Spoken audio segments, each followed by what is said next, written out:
여러분 안녕하십니까? 수요잡담 시간이 돌아왔습니다. 지난 10번에 걸쳐서 사순절 성서 공부를 진행했습니다. 이 마커스 보그 그리고 존 도미니크 크로슨 이 두 분이 쓴 The Last Week라는 책을 중심으로 해서 고난 주간 한 주일 동안 일주일 동안 벌어졌던 일들을 요일별로 차근차근 짚어봤습니다. 지난주일 이제 부활절을 지냈고, 오늘 부활절이 지나고 사흘 만이네요. 다시 수요잡담 돌아왔습니다. 제 책 일그러진 영웅 대 만들어진 영웅, 이 책을 읽어가면서 다시 설명하겠습니다. 이 사순절 성서 공부를 하기 전에 어디까지 했냐면 제 3부 2장을 마쳤습니다. 그러니까 사울의 궁전에서의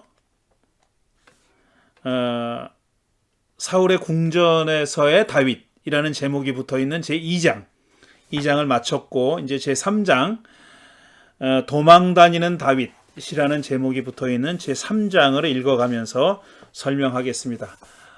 몇 주 전에 이 책을 마지막으로 했기 때문에 그동안 좀 잊어버리셨겠지만 그냥 진행하겠습니다. 복습하지 않고 바로 진행하겠습니다. 아마 읽어 나가다 보면은 이런 일이 있었지 하고 여러분도 생각이 나실 겁니다. 제 3장 첫 번째 소단락 시작하겠습니다. 다윗은 사랑받는 자란 뜻이다.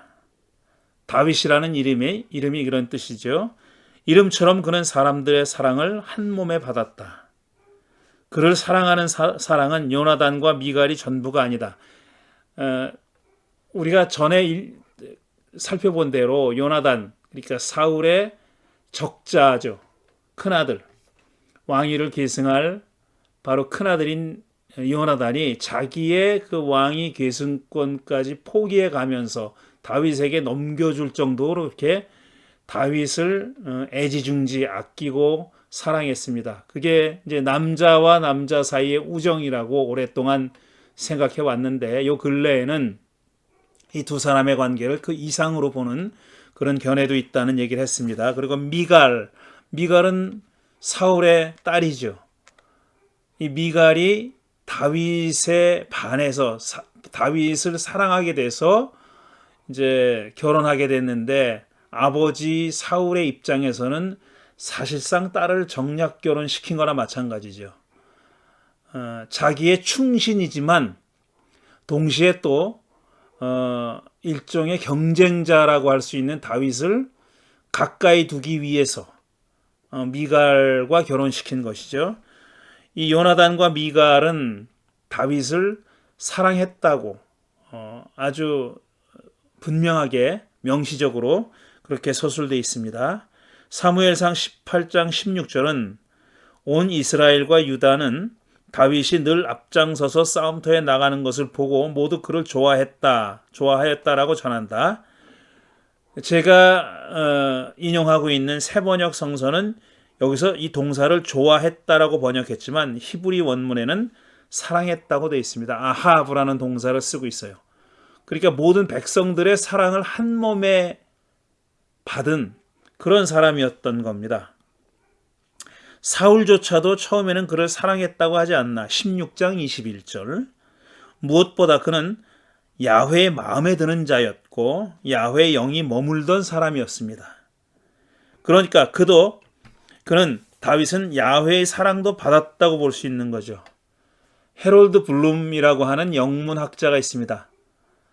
근데 이 양반이 유대인이라서 사실 성서에도 굉장히 조예가 깊은 성서에 관한 책들도 몇 권 쓴 그런 학자인데, 이 해롤드 블룸이 야훼를 가리켜서 다윗과 사랑에 빠진 신이라고 불렀습니다. 그러니까 야훼가 다윗과 사랑에 빠졌다는 겁니다. 그러니까 사랑에 빠지면은 약점이 보이지 않잖아요. 그런 뜻으로 한 말입니다. 다윗이 흠결이 없지 않은 사람인데 다윗은 참 알 수 없을 정도로 이해가 안 될 정도로 거의 무조건적으로 다윗을 사랑한 게 아니냐 하는 겁니다. 그래서 사무엘서가 전하는 사무엘서에 서술되어 있는 다윗에 관한 이야기를 보면은 야훼가 무조건적으로 그를 사랑했던 것처럼 완전히 사랑에 빠져서 눈이 멀어버린 것처럼 보인다, 이런 뜻입니다. 이 헤럴드 블룸은 그런 뜻에서 야훼가 어떤 신이냐 하면은 다윗과 사랑에 빠진 신이다, 이렇게 표현한 겁니다.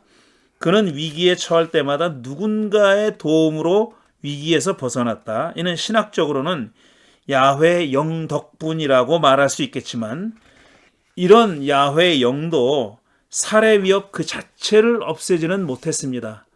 그래서 그는 결국 사울의 궁전에서 도망쳐야 했다. 다윗은 여기저기 떠돌아다니면서 살아남기 위해 온갖 수단을 동원해야 했던 불황자 신세가 되어버렸습니다. 이렇게 밑바닥에 떨어진 그는 살아남기 위해서 뭐든지 해야 했던 것입니다. 정말 어려운 처지에 빠진 거죠. 다윗의 그렇게 사울의 궁전에서 나온 다음에, 도망쳐 나온 다음에 그는 정말 어려운 힘든 시기를 거쳤습니다. 이렇게 사울의 궁전에서 나온 후에 그가 처음으로 간 곳은 제사장 아히멜렉이 있는 놉이라고 하는 곳이었습니다. 놉이라고 하는 곳에, 장소에 아히멜렉이라는 제사장이 있었다는 얘기입니다. 놉은 예루살렘 북쪽 가까운 곳으로서 실로 성소가 블레셋에 의해 파괴된 후에 중요한 성소가 된 곳입니다. 실로 성소는 사무엘이 활약했던 곳이고 그 전에 엘리가 활동했던 성소죠. 성소가 있던 곳이죠. 근데 그게 블레셋과 싸움에서 지는 바람에 완전히 망해버리고 말았죠. 그 다음에 이제 놉이라고 하는 곳에 있는 성소가 중요한 위치를 갖게 됐다는 얘기입니다. 아히멜렉은 다윗을 떨면서 맞이했다라고 21장 1절에 써 있습니다. 사무엘상 21장 1절에 보면은 이 다윗이 아히멜렉에게 오니까 아히멜렉이 그를 떨면서 맞이했다 그랬어요. 두려워했다는 얘기죠. 왜 그는 다윗을 두려워했을까? 왜 떨었을까? 온 백성의 사랑을 받았던 그가 왜 이렇게 됐을까요? 아히멜렉으로 하여금 떨게 만드는 그런 사람이 됐을까 하는 겁니다.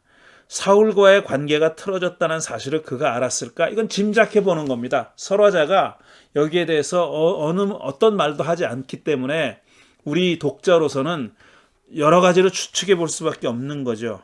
그러니까 다윗이 지금 자기에게 온 것이, 아히멜렉의 입장에서 보면은 다윗이 자기에게 온 것이 사울을 피해서 도망 온 것을 그가 알았을까 하는 겁니다. 그렇게 짐작해 볼 수 있는 거죠. 그러니까 그는 다윗을 받아들여야 할지 아니면 물리쳐야 할지를 결정해야 했던 겁니다. 결과적으로 어떻게 했습니까? 받아들였죠. 받아들였는데 그 과정이 그렇게 매끄럽지는 않았습니다. 다윗은 혼자 왔냐는 제사장의 질문에 거짓으로 말했다.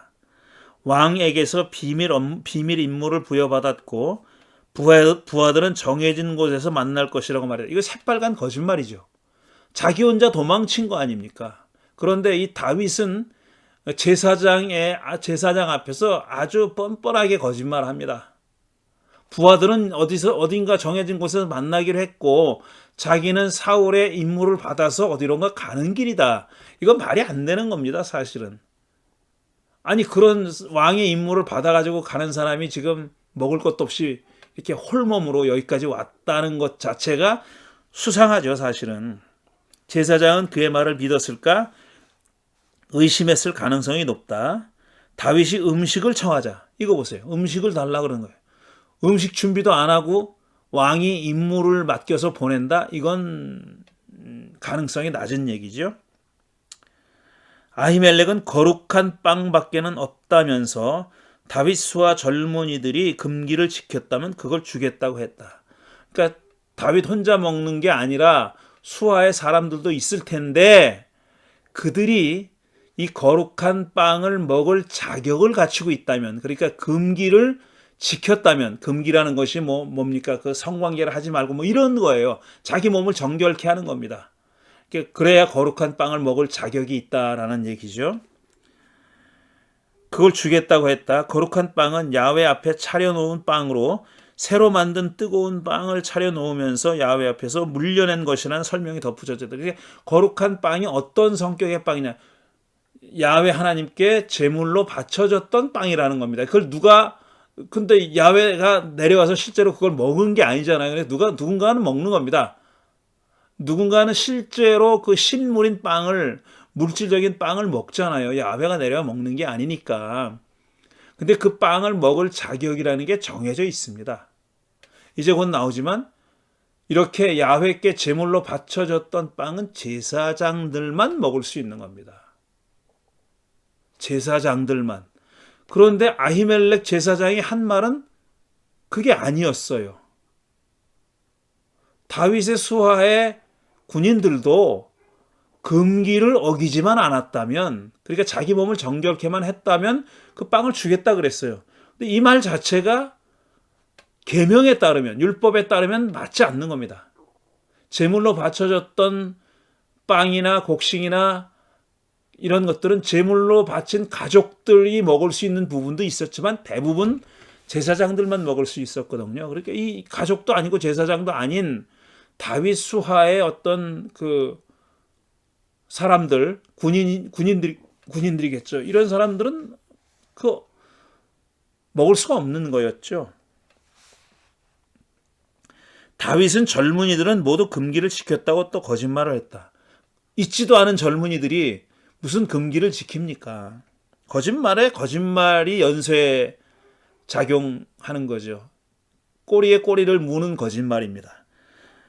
그러고는 불안했던지 비록 이번 출정이 보통의 사명을 띤 길이기는 하지만 제가 출정할 때 이미 부하들의 몸은 정결했습니다. 그러니 오늘쯤은 그들의 몸이 얼마나 더 정결하겠습니까? 라고 설명을 늘어놓았다. 그러니까 이제 대체로 배우자와의 성관계를 얘기하는 거니까 떠날 때도 성결했는데 지금 며칠 지난 지금은 오죽하겠냐 이거죠. 더 성결하다. 그런 관계를 가진 적이 없다 이런 얘기죠. 이거 순 새빨간 거짓말입니다. 자고로 설명이 길면 의심스러운 법이다. 아히멜렉은 거룩한 빵을 다윗에게 건네줬습니다. 이로써 그는 제사장의 의무 규정을 어긴 거죠. 곡식 제물로 바치고 남은 것은 아론과 그 아들들의 몫이다. 이것은 나 야훼에게 살라 바치는 제물에서 온 것이므로 가장 거룩한 것이다 라고 규정되어 있으니 말이야. 레위기 2장 3절. 이건 아론과 그 아들들의 몫이라는 얘기는 제사장들만 먹을 수 있다는 얘기죠. 그런데 지금 이 젊은이들에게 줬으니까 정결 여부와는 무관하게 이건 제사장의 의무 규정을 어긴 거죠. 야훼께 바쳐진 거룩한 빵은 제사장 외에는 금기 준수 여부와 무관하게 아무도 먹을 수 없었습니다. 한편 다윗을 잡아들이려던 사울은 다윗의 행방을 귀뜸해주는 사람이 하나도 없다며 신하들을 꾸중했습니다. 실책했습니다. 에돔 사람 도액이 이때 나서서 다윗이 노베에서 제사장 아히멜렉과 만나는 걸 봤다면서 이 정작 아히멜렉과 만나는 장면에는 이 도액 얘기가 없습니다. 없는데 뒤에 이런 얘기가 나와요. 그때 마치 그 자리에 도액이 있었다는 것처럼 그렇게 얘기합니다. 봤다면서 그때 아히멜렉이 다윗이 해야 할 일을 야훼께 여쭈어 보고 나서 그에게 먹을 것도 주고 블레셋 사람 골리앗에 칼도 주었습니다라고 일러 바쳤다. 이거 앞에 설명에는 지금 방금 읽어드린 내용에는 없는 내용이죠. 야훼께 뭘 물어봤다는 얘기도 없고 골리앗에 무기를 줬다는 칼을 줬다는 얘기도 없어요. 먹을 것 줬다는 얘기밖에 없잖아요. 그런데 이 도액은 그런 얘기도 덧붙입니다. 다윗과 아히멜렉이 만났을 때 야훼께 여쭤봤다는 얘기는 없으니 또 칼을 줬다는 얘기도 없으니 도액이 사실에 약간의 거짓을 섞어 말하십니다. 거짓말이 난무합니다. 이놈도 거짓말, 저놈도 거짓말, 거짓말을 막 합니다. 그래도 아무 일도 벌어지지 않아요. 다윗과 아히멜렉이 단순히 빵을 주고받은 것보다 더 친밀한 동맹관계임을 부각하려 했던 모양인데 사울은 사실 이 부분을 더 심각하게 받아들였을 수 있습니다. 이건 추측이지만 그랬을 수 있다 이거죠. 사울은 그 말을 듣고 노베 제사장 전원을 불러들였습니다. 도에게 고자질 덕분에 그곳 제사장 모두가 다윗의 공모자가 된 셈이죠. 그 앞에 얘기에는 아히멜렉만 등장하는데 거기 아히멜렉만 제사장이 아니라 다른 제사장들도 있었는데 그들 모두 다 소환됐다는 겁니다. 아히멜렉은 무죄를 주장했지만 사울은 이에 아랑곳하지 않고 그를 포함해서 85명의 제사장을 죽였을 뿐 아니라 노베 주민들을 남자와 여자, 어린이와 젖먹이, 소떼와 나귀떼와 양떼를 가리지 않고 모두 칼로 죽였다. 이거 헤렘의 명령이잖아요. 몰살의 명령. 여호수아서에 나오고 또 사무엘서에도 등장하는 그 몰살의 명령. 사울이 그 명령을 지키지 않았기 때문에 야훼로부터 버림받았다고 하는 바로 그 명령. 근데 여기서 아무도 사울에게 그런 명령을 하지 않았는데 그런 명령을 지키지 않아도 되는데 굳이 헤렘의 명령을 지킨 것처럼 그렇게 서술되어 있는 거죠. 과거 헤렘의 명령을 어겼을 때 사무엘에게 당했던 일의 트라우마 때문이었을까? 사울은 그때 하지 않았던 일을 노베 주민과 짐승을 상대로 해치웠습니다. 그런데 그 와중에 살아남은 자가 있었으니 그러니까 이때도 다 죽이진 못한 거예요. 헤렘의 명령도 없었지만 헤렘을 행한다고 하면서도 완벽하게 행하지는 않았던 거죠. 살아남은 자가 있었으니 아히멜렉의 아들 아비아달이 학살을 피해서 다윗에게로 도망을 쳤다는 겁니다.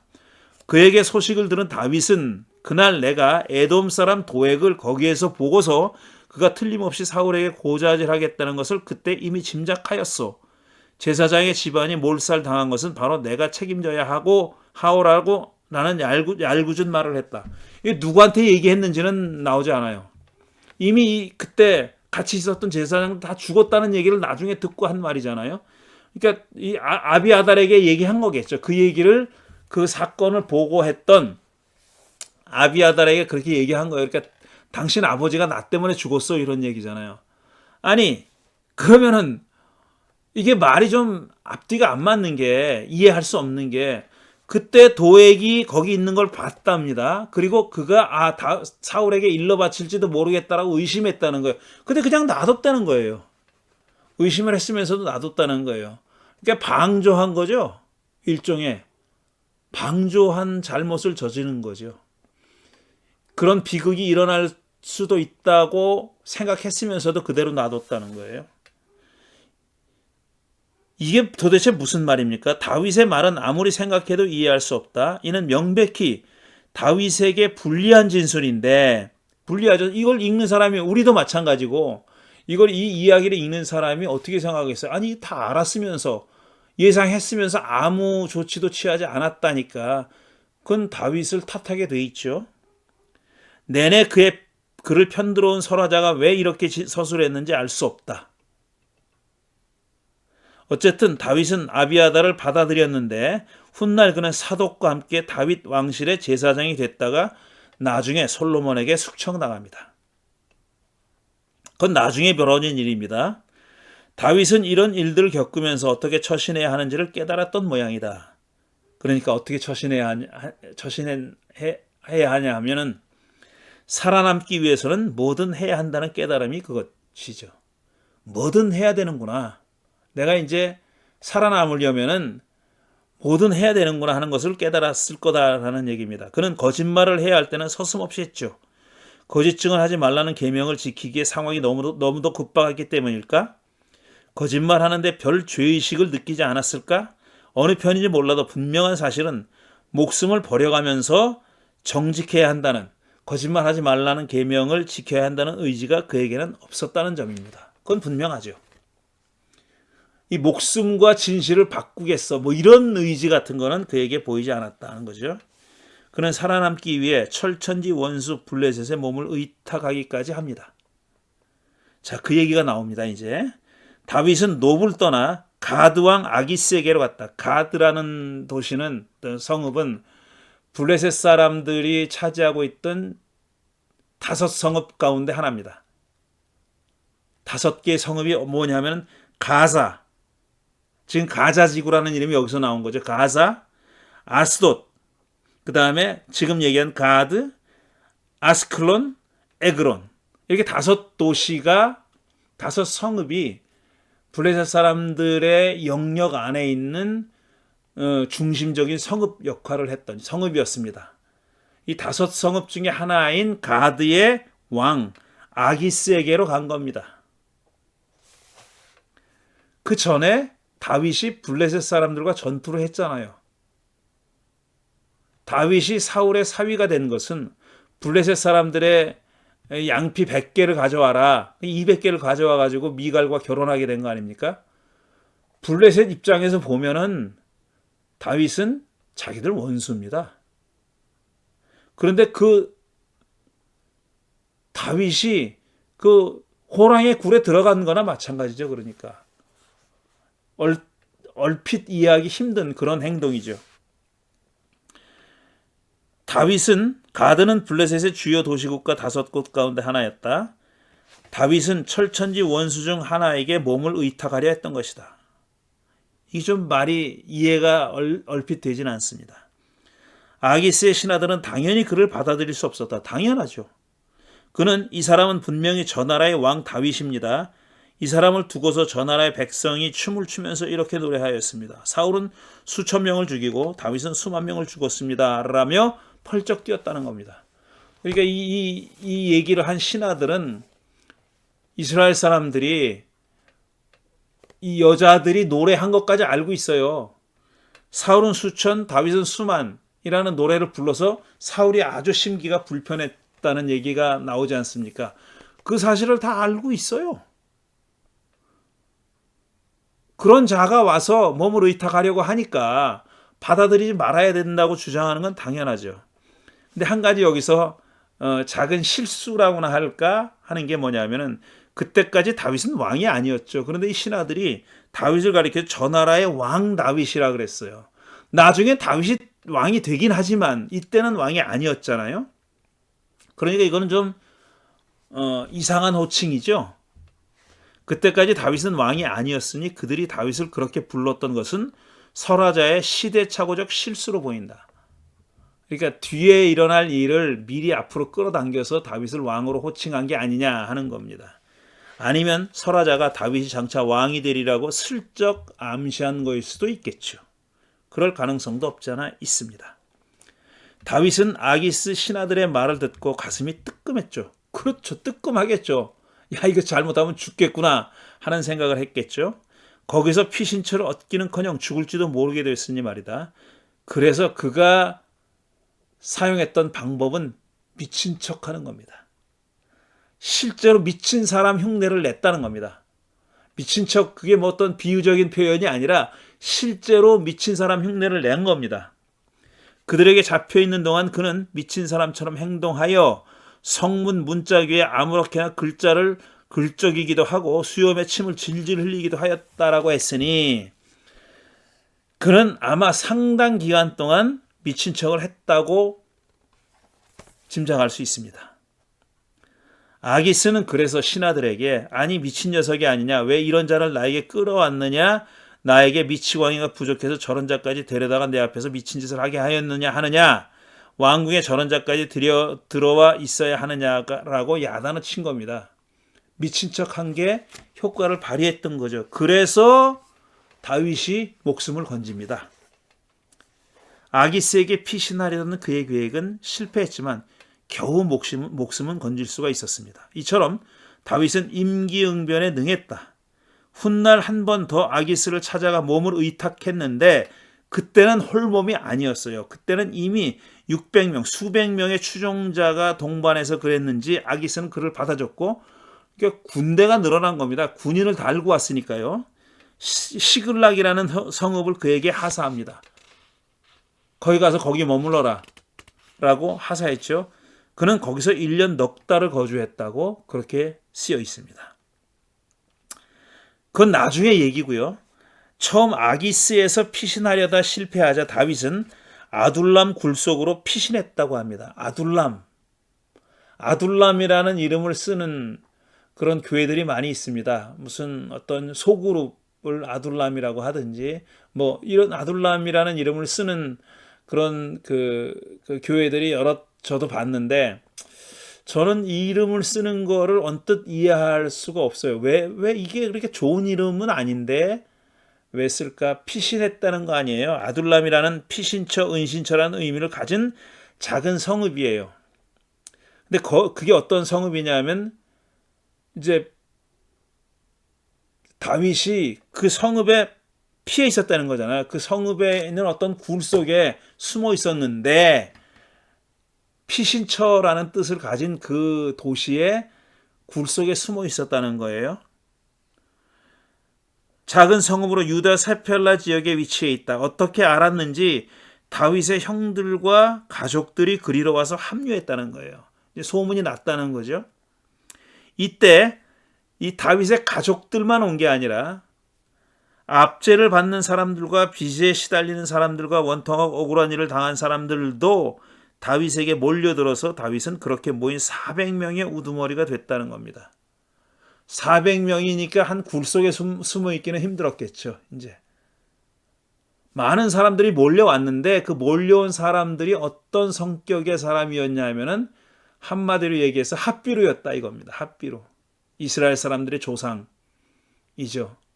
히브리라는 말의 근원이라고 많은 사람들이 생각하는 그 핫비루. 여기 설명되어 있는 그대로의 압제를 받는 사람들과 빚에 시달리는 사람들, 원통하고 억울한 일을 당한 사람들, 이런 사람들이 다윗에게 몰려들었습니다. 그러니까 다윗은 핫비루의 우두머리가 된 겁니다. 이들이 용병이 되는 거예요. 그러니까 돈 받고 전쟁을 치러주는, 싸워주는 그런 사람이 된 겁니다. 다윗은 이때 실질적으로는 용병의 우두머리가 된 겁니다. 이때 다윗은 모압 왕을 찾아가서 부모를 그에게 의탁했다고 합니다. 그러니까 위험하니까 아무래도 부모는 이제 모압 왕에게 의탁했다는 거죠. 모압은 사해 동쪽에 위치한 이스라엘의 이웃 종족입니다. 그 후 다윗은 예언자 갓이라는 이름을 가진 예언자의 말에 따라 유다 땅 헤렛 숲으로 거처를 옮겼다. 헤렛은 헤브론 북서쪽에 있는 유다 지역으로 당시에는 블레셋의 영향권 아래 있었던 걸로 추측된다. 그러니까 블레셋과 유다는 그 접경이거든요. 붙어 있습니다. 그러니까 그 접경지대에 어떤 곳이었다라는 거죠. 근데 그때 그런 접경지대는 어느 쪽의 세력이 강하냐에 따라서 유다의 땅일 때도 있었고 또 블레셋의 땅일 때도 있었고, 이때는 아마 블레셋의 영향권 아래 있었던 것으로 추측된다는 겁니다. 자, 다음에는 다윗이 블레셋의 공격을 받은 그일라를 구출하러 나선 이야기가 이어집니다. 그러니까 좀 단편적인 이야기들이 이어져요.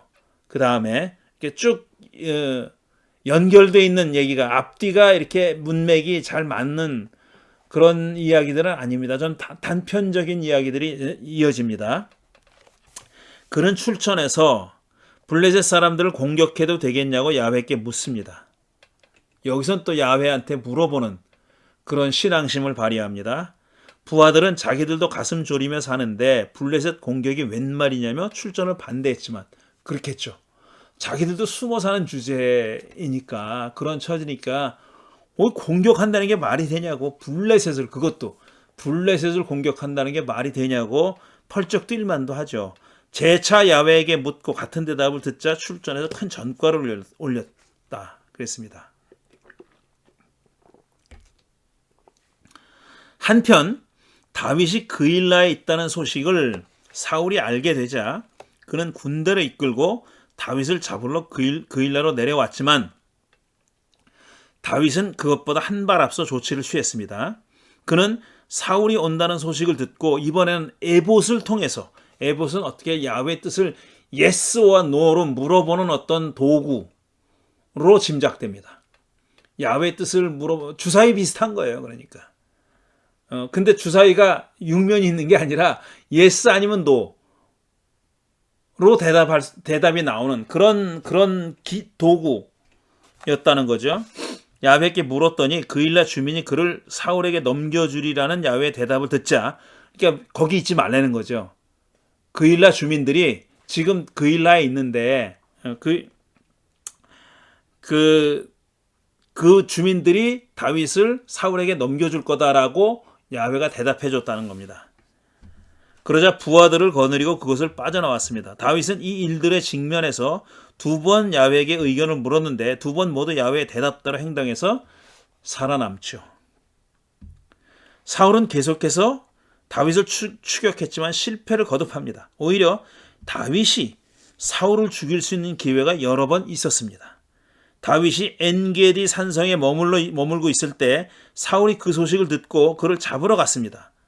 어떤 동굴에 들어가서 근데 뒤를 보는데, 그러니까 변을 보고 있는데 마침 거기 다윗 일행이 숨어 있었다는 겁니다. 근데 하필이면 사울이 다윗이 숨어 있는 동굴에 굴에 들어와 가지고 변을 보고 있었다는 거예요. 너무나도 위험한 상황이죠. 사울 입장에서 보면요. 그래서 다윗의 부하들은 하느님이 준 기회라고 호들갑 떨며 사울을 죽이자고 주장했지만 다윗은 그 말을 듣지 않고 사울의 겉옷자락만 몰래 잘라냈다는 겁니다. 이 얘기는 나는 당신을 죽일 수 있었지만 죽이지 않았다라는 거죠. 이것만 해도 의외인데 다윗은 한술 더 떠서 내가 감히 손을 들어 야훼께서 기름 부어 세우신 우리의 임금을 치겠느냐. 야훼께서 내가 그런 일을 하지 못하도록 나를 막아주시기를 바란다. 왕은 바로 야훼께서 기름 부어 세우신 분이기 때문이다. 라고 부하들에게 말했다는 겁니다. 그러니까 자기 명성이 높아질 말만 하고 있어요. 지금 진짜 다윗이 이런 진실된 마음을 가졌는지 아니면 부하들 앞에서 야훼 기름 부음 받은 자를 내가 죽인다는 게 말이 되냐, 자기의 신앙을 이렇게 보여주기 위해서 쇼업하기 위해서 이런 말을 한 건지는 우리가 알 수 없죠. 그러나 분명한 것은 부하들이 그 말을 듣고 감동할 만한 그런 말을 했다는 사실입니다.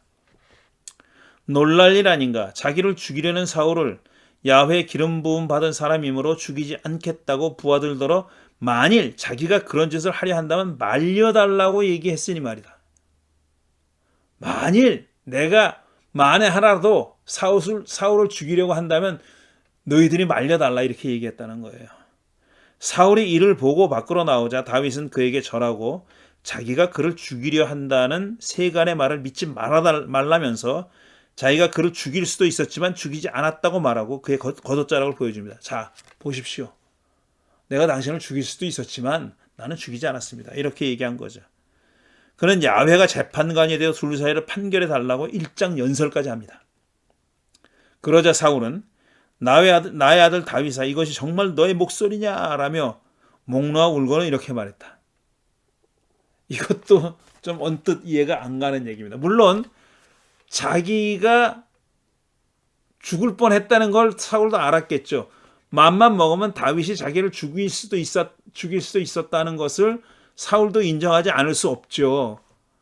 그래서 감격했다는 건데 과연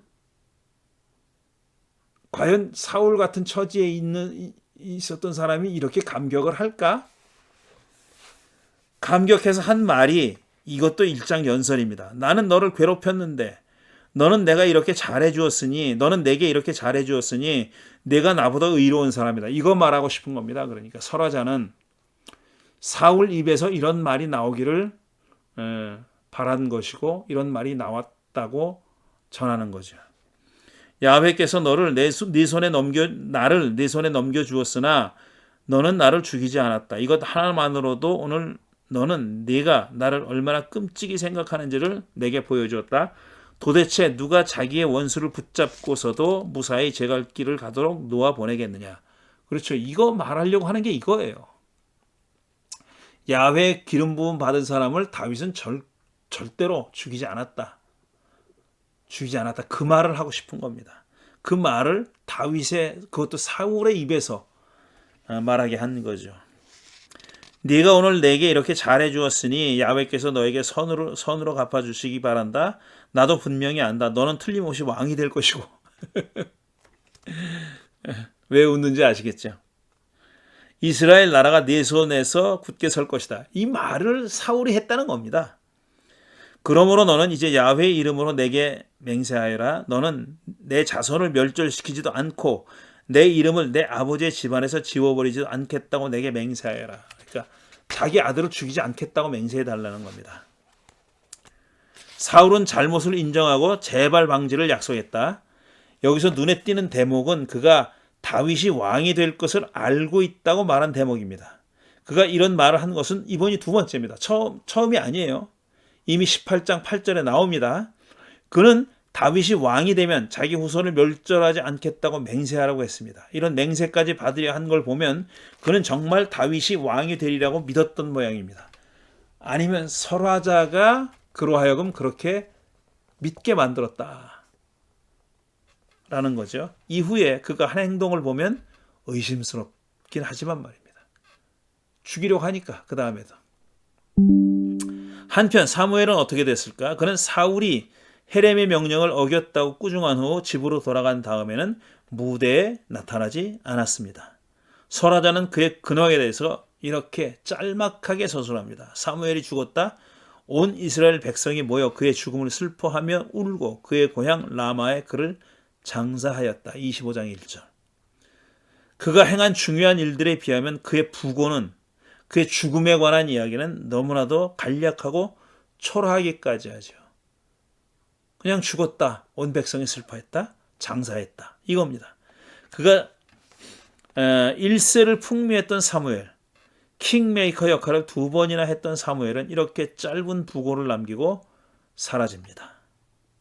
한편 다윗은 한 번 더 결혼할 기회를 맞습니다. 나발과 아비가일을 만난 이야기가 그것입니다. 나발과 아비가일은 부부였습니다. 스티븐 맥켄지라고 하는 구약학자는 이 이야기를 중요한 역사적 정보를 포함하고 있는 문학적 걸작이라고 불렀습니다. 나발과 아비가일을 만난 이야기, 다윗이 이 두 사람을 만난 이야기가 이런 문학적 걸작이라고 불렀다는 거예요. 저는 잘 납득이 되지 않습니다. 뭐 흥미로운 이야기이긴 하는데 무슨 문학적 걸작까지. 마온이라는 곳에 살던 부자 나발에게는 아비가일이라는 아내가 있었습니다. 설화자는 그들이 각각 고집이 세고 행실이 포악하고, 이건 나발이고요.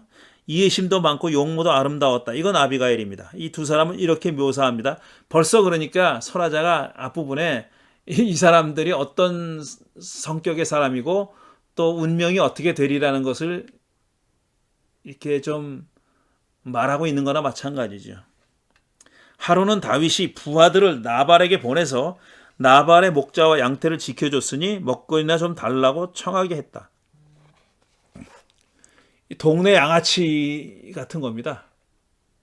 그 지역을 장악하고 있는, 어떤 특정한 지역을 장악하고 이제 유흥업소나 장사하는 사람들한테 이제 자리값이라고 해서 보호해준 대가라고 해서 삥 뜯는 그런 거 비슷한 거예요. 지금 다윗과 그의 일행이 생계를 유지하는 수단 중에 하나가 이거였다는 거예요. 그러니까 보호해준다는 이름으로 세금은 아니죠. 삥을 뜯는 겁니다. 쉽게 얘기하면.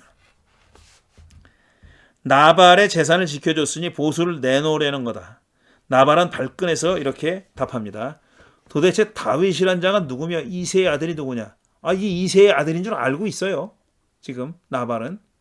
그러니까 다윗의 족보를 알고 있는 겁니다. 요즘은 종들이 모두 저마다 주인에게서 뛰쳐나가는 세상이 되었다. 그러니까 다윗을 종 취급하는 거죠. 그렇다면 주인은 누구냐? 사울일 수밖에 없는 거죠. 그러니까 나발은 다윗을 사울이라고 하는 주인에게서 뛰쳐나간 종으로 여기고 있는 겁니다. 종인데 일군을 이루는, 한 무리를 이루어서 이렇게 양아치 짓을 하고 있는 종의 우두머리, 그런 자들의 우두머리쯤으로 생각하는 거예요.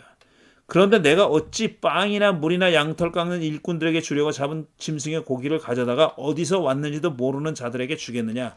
안 주겠다는 겁니다. 그러니까 자릿세 보호비 명목의 돈을 주지 않겠다는 거예요. 나발은 다윗을 모르지 않았던 것으로 보인다. 이세 아들이라는 것도 알고 있고 주인에게서 뛰쳐나간 종이 다윗을 지칭한다고 보이니 말이다. 나발은 다윗을 주인집을 뛰쳐나가 돌아다니며 불법 세금이나 삥이나 걷어들여 연명하는 사울의 종 취급을 한 셈이죠. 그가 다윗을 이렇게 모욕한 걸 보면 그에게 600명이 넘는 부하가 있는지 몰랐던 것 아닐까 싶어요. 안 그렇다면 이건 멍청한 짓이죠. 다윗에게 이렇게 많은 부하들이 있다는 사실을 알고도 이랬다면 나발, 이게 멍청하라는 뜻이거든요. 바보라는 뜻입니다. 나발이라는 이름이. 그러니까 그런 바보였든지 아니면 그런 사실을 몰랐든지 둘 중에 하나죠. 알았더라도 수백 명의 부하들을 이끌고 불법 세금이나 뜯으러 다니는 다윗보다 한 나라의 왕인 사울 편을 드는 게 유리하다고 여겼겠지만 말이다. 물론 사울 편을 든다고 해서 사울이 구하러 와준다는 보장은 없지만 말이죠. 다윗은 즉각 부하들을 이끌고 나발을 응징하러 나섰다. 여기서 나발 대신 이해심 많고 용모도 아름다운 아비가일이 중재를 합니다. 등장해서 그녀는 급히 음식을 준비해서 다윗 일행을 맞이하여 다윗을 한껏 추워 올리는 연설을 합니다. 인용하지는 않겠습니다. 그녀는 야훼가 다윗을 지켜주시고 온갖 좋은 것을 베풀어 주셔서 왕이 될 터이니 쓸데없이 후회할 일만 하지 말고 좋은 날이 오면 자기를 기억해달라고 읍소합니다. 서로 다 다윗이 왕이 될 거라고 미리 예언하다시피 합니다. 사울이 그렇고 또 아비가일이 그렇고. 다윗이 왕이 될 거라고 예언한 사람은 그래도 잘 풀리고 나발처럼 다윗을 막대하는 사람은 죽었다는 거예요. 결국은. 다윗은 그녀의 미모에 반했는지 연설에 감동했는지 만족해서 그냥 돌아갔습니다. 그는 장군님을 거역하는 원수들의 생명은 야훼께서 돌팔매로 던지듯이 팽개쳐 버리실 것입니다. 라는 아비가일의 말에 내가 오늘 사람을 죽이거나 나의 손으로 직접 원수를 갚지 않도록 그대가 나를 지켜주었으니 슬기롭게 권면하여 준 그대에게도 감사하오. 하느님이 그대에게 복을 베풀어 주시기를 바라오라고 화답했다는 겁니다. 둘이 지금 이제 마음이 맞는 거죠. 눈이 맞고 있는 거죠. 그러니까 천생연분이라 불러 마땅하지 않은가. 이렇게 칭송하면 저렇게 화답하고 이런 거예요. 아비가일이 나발에게 그간의 사정을 말하자 나발은 갑자기 심장이 멎고 몸이 돌처럼 굳어졌다. 열흘쯤 지났을 때 야훼께서 나발을 치시니 그가 죽었다. 연분이 열매를 맺을 조건이 마련된 겁니다. 나발이 죽었으니 말이죠. 다윗이 사울을 죽일 수 있었는데 살려준 또 다른 경우가 있었다. 이 이야기는 이전 이야기와 너무나도 비슷하게 전개됩니다. 그래서 이게 서로 다른 두 가지 사건이 아니라 하나의 사건이 서로 다르게 전해져 내려온 게 아닌가 싶을 정도로 비슷합니다. 앞에서는 굴속이었는데 이번에는 사울의 진영이었고, 앞에서는 사울을 죽이자는 자가 익명의 부하였지만 이번에는 요압의 동생 아비새였으며, 앞에서는 사울의 겉옷자락이었던 것이 이번에는 창과 물병이라는 점이 다를 뿐이다. 이렇게 죽일 뻔했고 또 주위에서도 죽이자고 했는데 죽이지 않았다는 거예요. 그리고 내가 당신을 죽일 수도 있었는데 죽이지 않았다는 표를 남겨뒀다는 겁니다. 두 개가 너무 이야기가 똑같아요. 구조가 똑같잖아요. 그러니까 서로 다른 두 가지 이야기가 아니라 서로 다른 같은 이야기, 한 이야기가 서로 달리 전해져 내려온 게 아닐까라고 짐작할 만도 합니다. 이번에도 다윗은 야훼 기름 부음 받은 자를 죽여서는 안 된다고 했고, 사울은 또다시 다윗을 죽이려던 잘못을 인정하고 참여했다. 이번에는 다윗이 왕이 될 것이라는 예측은 하지 않았어. 그런 말은 없어요. 앞에는 있었잖아요. 네가 왕이 될 거다라는 말을 했지 않습니까? 이번에는 그 말은 없다는 거예요. 근데 저는 이렇게 생각하는 겁니다. 지금 다윗이 사울을 죽일 수도 있었는데 여러 번, 벌써 여기도 얘기하는 것만도 2번이잖아요. 여러 번 죽이지 않고 살려줬다는 얘기를 왜 이렇게 강조할까? 왜 이렇게 강조할까? 설화자는 그걸 매우 강조해요. 야훼가 기름 부음 자이기 때문에 내가 죽여서는 안 된다. 부하들더러 만일 내가 그를 죽이려고 한다면 니들이 말려다오. 이런 말까지 하잖아요. 이거는 뒤집어 보면은 세간에 그 당시 이스라엘 안에 다윗이 사울을 죽이고 스스로 왕위를 차지했다라는 소문이 있었기 때문이 아닐까라고도 추측해 볼 수 있는 거죠. 그런 세간의 풍문이 너무나도 강렬했기 때문에, 자자했기 때문에, 아니면 널리 퍼져 있었기 때문에 이런 식으로 절대로 그가 사울을 죽인 게 아니다라는 이야기가 전해지는 게 아닐까라는 그런 생각을 해본다는 겁니다. 다음으로 다윗이 두 번째로 가드의 아기스에게 망명한 이야기가 이어집니다. 여기에는 첫 번째 망명과는 다른 점이 있어요. 전에는 다윗이 혈혈단신이었습니다. 이번에는 600명의 부하를 거느리고 있었다는 겁니다. 그래서인지 아기스의 부하들이 그를 내쳐야 한다고 의지 않습니다. 이건 지금 군대가 들어온 거예요. 자기들 편으로. 내칠 이유가 없죠. 이번에는 다윗이 미친 척할 필요도 없었죠. 당연하죠. 아기스는 도성 하나를 달라는 다윗의 요구를 받아들여 이번에 시글락이라는 도성을 줍니다. 이번엔 성까지 줘요. 네가 다스리라고 성까지 줍니다.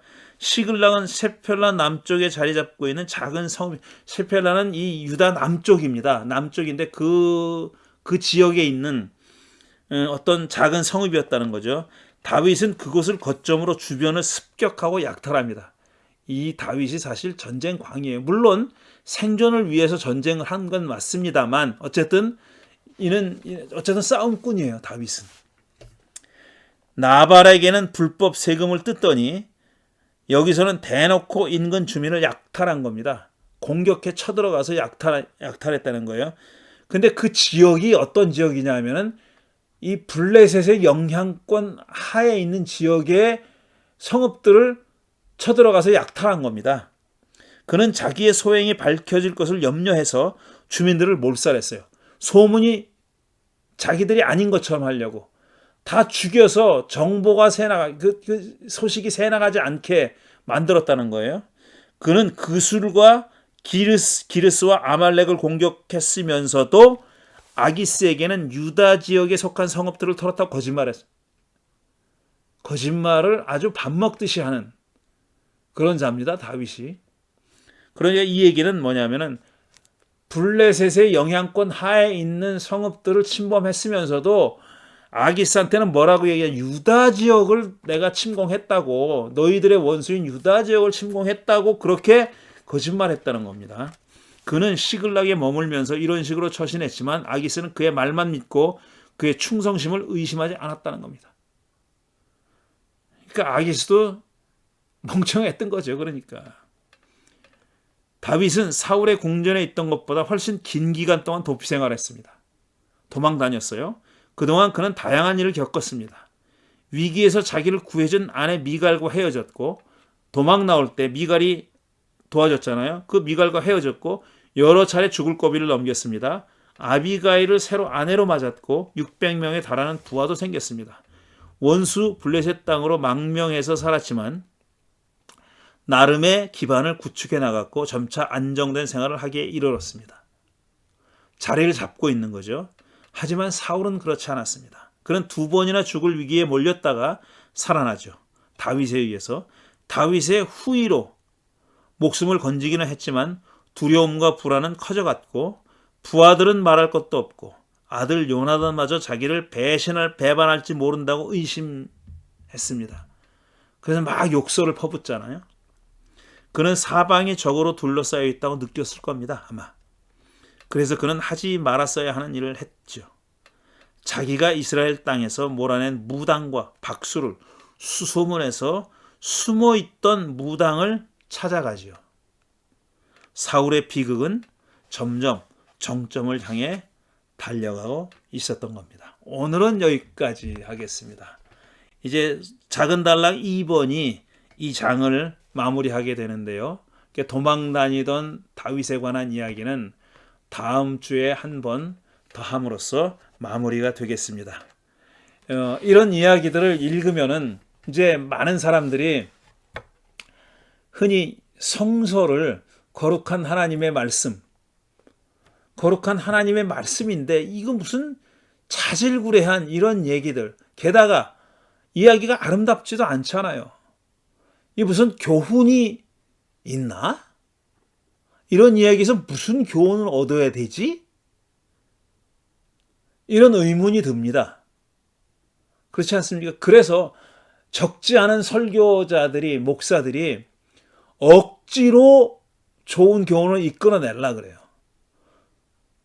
그렇게 하는 이유는 뭐냐면 다윗은 하나님의 마음에 합한 사람이다. 그는 좋은 사람이다. 그는 모범이다. 이렇게 생각하니까 다윗이 하는 모든 행동이 다 모범적이라고 생각하는 거예요. 심지어는 이렇게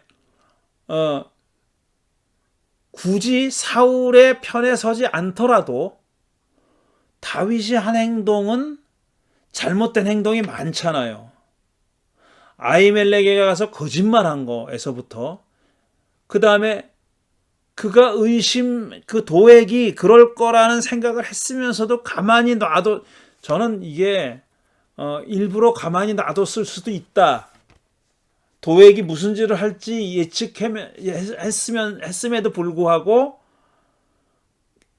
의도적으로 가만히 놔뒀을 수도 있다고 생각합니다. 물론 이렇게 얘기하면은 근거 없이 다윗을 조금 나쁘게 생각하는 거인 건 맞아요. 그런데 다윗의 입장으로 봐서는 자기를 이렇게 도와줬지만 결국은 아히멜렉을 굳이 자기가 뭐 보호해줘야 한다는 그런 생각을 할 이유도 없었던 겁니다. 그러니까 사실은 그가 죽든 말든 그게 다윗에게 큰 대단한 일은 대수로운 일은 아니었다는 겁니다. 그렇게까지 볼 수 있다는 거예요. 그러니까 제가 하고 싶은 얘기는 모든 성서가 전하는 위대한 인물들, 아브라함, 모세, 다윗, 누구도 예외 없이 훌륭한 신앙의 어떤 모범적인 인물이라고 서술되어 있는 내세워지는 인물들에게도 약점이 있고 나쁜 점이 있어요. 근데 그거를 억지로 미화하려고 할 필요는 없다는 거예요. 이미 우리가 가지고 있는 성서는 많이 미화되어 있습니다. 다윗이 특히 그래요. 아브라함이나 모세나 이런 인물들보다 다윗은 더더욱이 그렇습니다. 오죽하면 앞에서 인용한 해롤드 블룸이 야훼를 가리켜서 다윗과 사랑에 빠져서 눈먼 사랑을 하고 있는 그런 신이라고 불렀겠습니까? 그렇게 좋게 얘기해요. 그렇게 좋게 서술하고 있습니다. 그렇지만 우리는 조금 더 비판적으로 냉정하게 바라봐야 할 그런 이야기들도 많이 있습니다. 다윗이라고 해서 흠이 없는 인물이 아니고, 흠이 굉장히 많은 인물이고 우리는 그를 반면교사로 삼아야 할 경우도 얼마든지 있다는 겁니다. 그가 위대한 인물이라고는 하지만 모든 면에서 그를 따라해야 할 이유도 없고 그를 본받아야 할 이유도 없고 냉정하게 객관적으로 그를 평가할 필요가 있고 그를 객관적으로 봐야 할 그런 입장이다라는 얘기입니다. 그래서 저는 그런 문제의식을 가지고 이 사울과 다윗의 평전이라고 하는 이 책을 서술한 것입니다.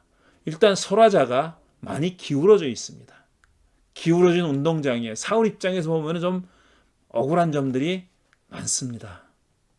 그런 것까지 우리가 읽어낼 필요가 있다라는 생각입니다. 자, 오늘은 여기까지 하고 다음 주에 계속 이 장의 두 번째 소단락을, 작은 단락을 이어가겠습니다. 감사합니다.